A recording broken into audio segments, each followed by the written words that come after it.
মারিয়া psychic ছিল, তার মানে ওর মধ্যে কিছু অসাধারণ শক্তি ছিল।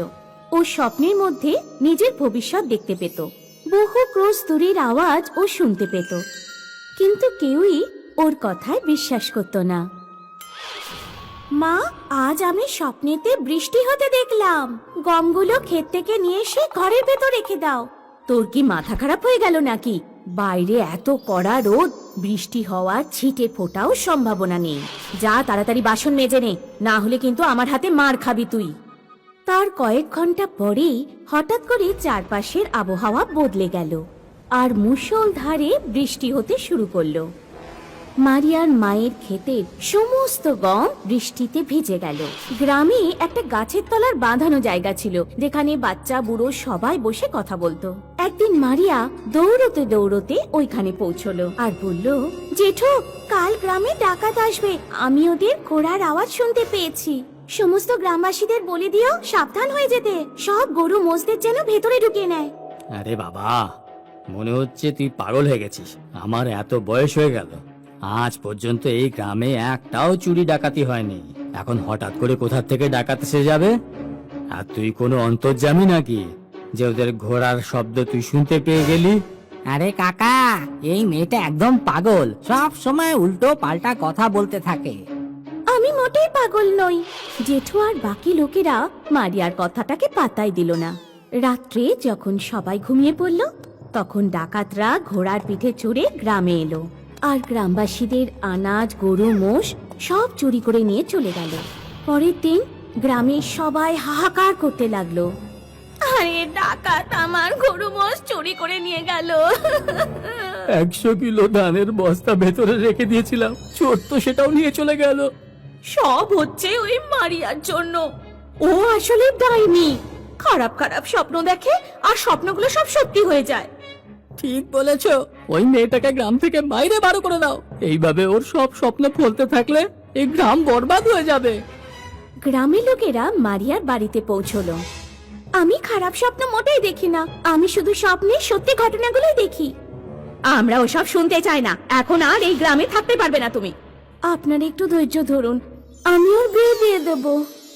মারিয়ার মা মারিয়ার বিয়ে দিয়ে দিল এক সবজিওয়ালার সঙ্গে। একদিন মারিয়া ও স্বামীকে বলল, সামনের মাসে তুমি শুধু করলা বিক্রি করো। কেন?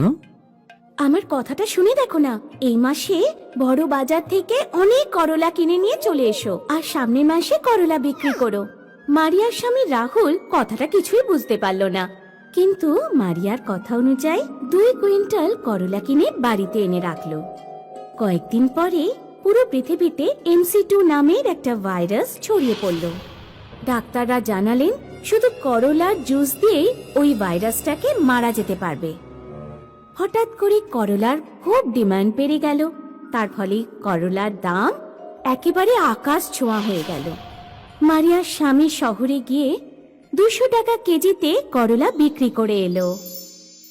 আমি আমার স্বপ্নতে ভবিষ্যৎ দেখতে পাই। মারিয়া, এ তো অদ্ভুত ব্যাপার। তুমি কি করে জানলে যে করলা সিজন আসতে চলেছে? আমি আমার স্বপ্নতে ভবিষ্যৎ দেখতে পাই। আচ্ছা, তো তো বলো যে কাল কি হতে পারে? সেটা আমি বলতে পারবো না, আমি ভবিষ্যতে সবকিছু দেখতে পাই না, শুধু কখনো কখনো স্বপ্ন আসে। কাল আমরা বাজারে শপিং করতে যাব। করলা বিক্রি করে আমি অনেক টাকা পেয়েছি। মারিয়ার এই অসাধারণ শক্তির ফলেই মারিয়া আর রাহুল খুব তাড়াতাড়ি বড় লোক হয়ে গেল। মারিয়ার ঘরের পাশেই কালিয়া থাকতো। যবে থেকে রাহুলের ঘরে নতুন বউ এসেছে, ও তো একেবারে বড়লোক হয়ে যাচ্ছে। এত তাড়াতাড়ি বড়লোক হওয়ার রহস্যটা কি? একদিন যখন মারিয়া ও স্বপ্নের কথা রাহুলকে বলছিল, তখন কালিয়া লুকিয়ে লুকিয়ে ওদের কথা শুনে ফেলে। আচ্ছা, তাহলে এই ব্যাপার। ওর বউ স্বপ্নে ভবিষ্যৎ দেখতে পায়। এক রাতে রাহুল বাড়িতে ছিল না, কালিয়া মারিয়াকে কিডন্যাপ করে নিজের বাড়িতে নিয়ে আসে। আমি তোমার কি ক্ষতি করেছি? আমাকে ছেড়ে দাও। আমার ভবিষ্যতের ব্যাপারে স্বপ্ন দেখো আর বলো যে আমি কি করে বড়লোক হতে পারি।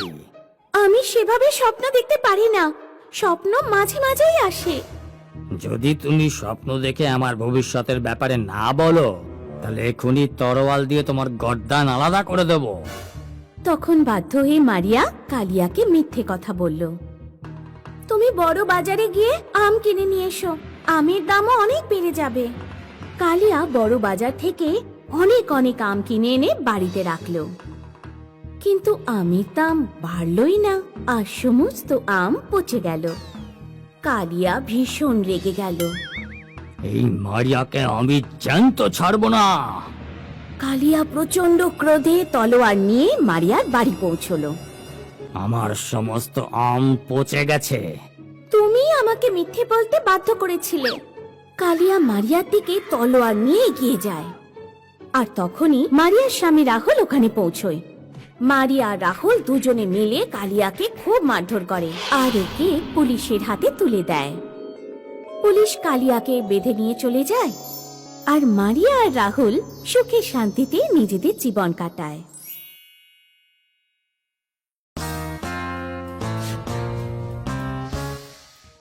সীতাপুর গ্রামে সোনম নিজের মা বাবার সাথে থাকতো। সোনমের বাবা সিকিউরিটি গার্ডের চাকরি করত। বিকেল বেলা সোনমের বাবা সাইকেলে করে ব্যাগ টাঙিয়ে বাড়ি ফিরতেন। তখন সোনম দৌড়ে বাবার কাছে যেত আর সাইকেল থেকে ব্যাগ নামিয়ে নিত। বাবা, আজকে কি এনেছো বলো?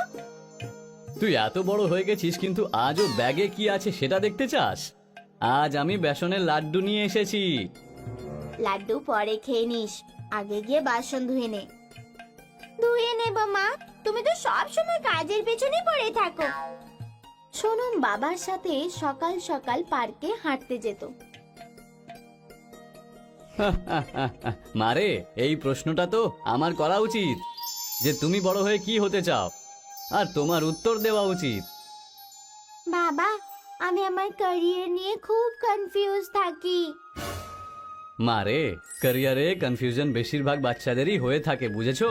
কিন্তু আস্তে আস্তে তুমি তোমার রাস্তাটা খুঁজে পেয়ে যাবে। ওই সময় পৃথিবীতে প্লেগ মহামারী ছড়িয়ে গেল। গ্রামের লোকেরা নিশ্চিন্তে নিজেদের জীবন যাপন করছিল। সোনমের বাবা ডিউটি করার জন্য শহরে যেত। দুর্ভাগ্যবশত উনিও প্লেগের কবলে পড়ে যান। সরকারের একটা লোক সোনমের বাড়িতে এসে বললেন, রাধেশ্যাম বাবুর বাড়ি কি এটাই? হ্যাঁ। আপনার স্বামীর প্লেগ হয়েছে, বুঝতে পেরেছেন? উনি হাসপাতালে ভর্তি আছেন।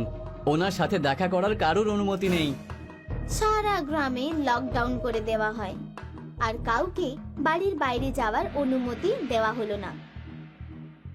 মা, বাবা কবে বাড়ি ফিরবে?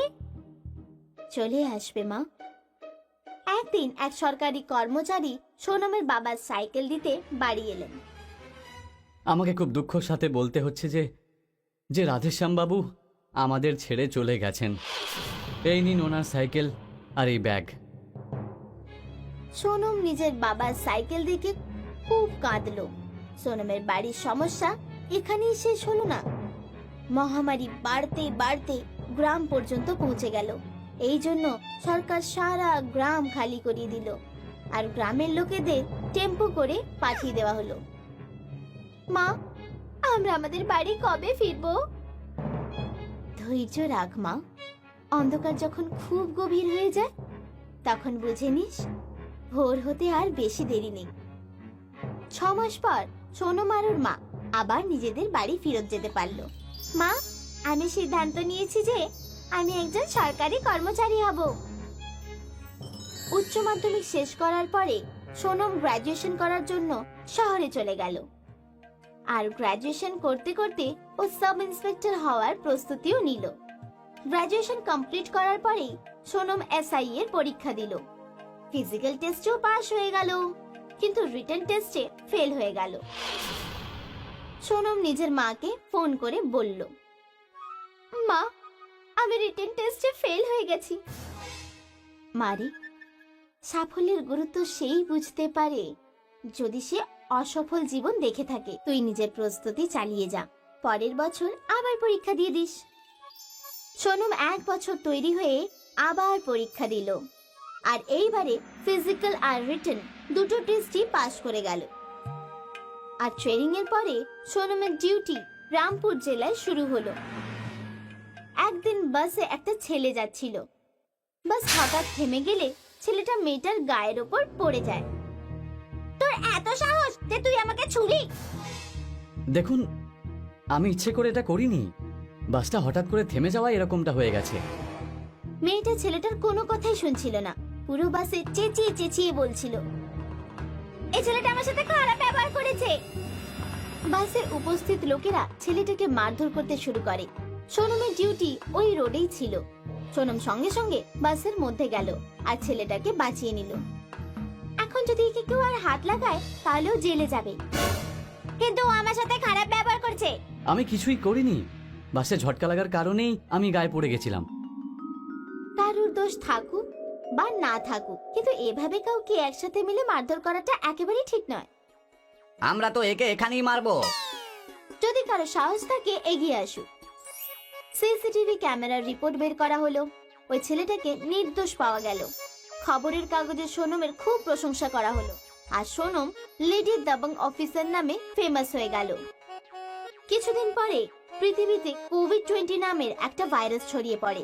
ওই ভাইরাস শ্বাস প্রশ্বাসের মাধ্যমে একে অপরের মধ্যে ছড়াচ্ছিল। সারা দেশে লকডাউন করে দেওয়া হলো আর কাউকেও বাড়ির বাইরে যাওয়ার অনুমতি ছিল না। ম্যাডাম, ম্যাডাম প্লিজ আমার সাহায্য করুন। আমার দিদি প্রেগন্যান্ট, ও ডেলিভারি হওয়ার সময় হয়ে গেছে, বাড়িতে কেউ নেই।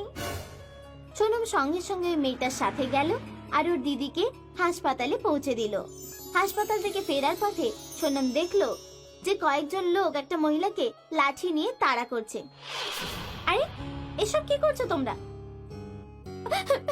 আমার শরীরে ভাইরাস নেই।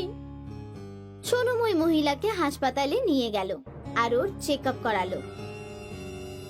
এনার মধ্যে ভাইরাস নেই। সোনম ওই মহিলাকে পাড়ায় ছাড়তে গেল। এর শরীরে কোনো ভাইরাস নেই, আর যদি কারোর শরীরে ভাইরাসের লক্ষণ দেখা যায় তাও তাকে মারধর করার অধিকার কারোর নেই। লকডাউন শেষ হওয়ার পর সরকারের তরফ থেকে সোনমকে বেস্ট পুলিশ অফিসারের অ্যাওয়ার্ড দেওয়া হলো। তোর উপরে আমার গর্ব হয় মা। আজ আমি এই মহামারী চলাকালীন ভালোভাবে ডিউটি পালন করতে পেরেছি, কারণ আমি নিজে মহামারীর কষ্টটা ভুগেছি। আজ বাবা থাকলে খুব খুশি হতেন।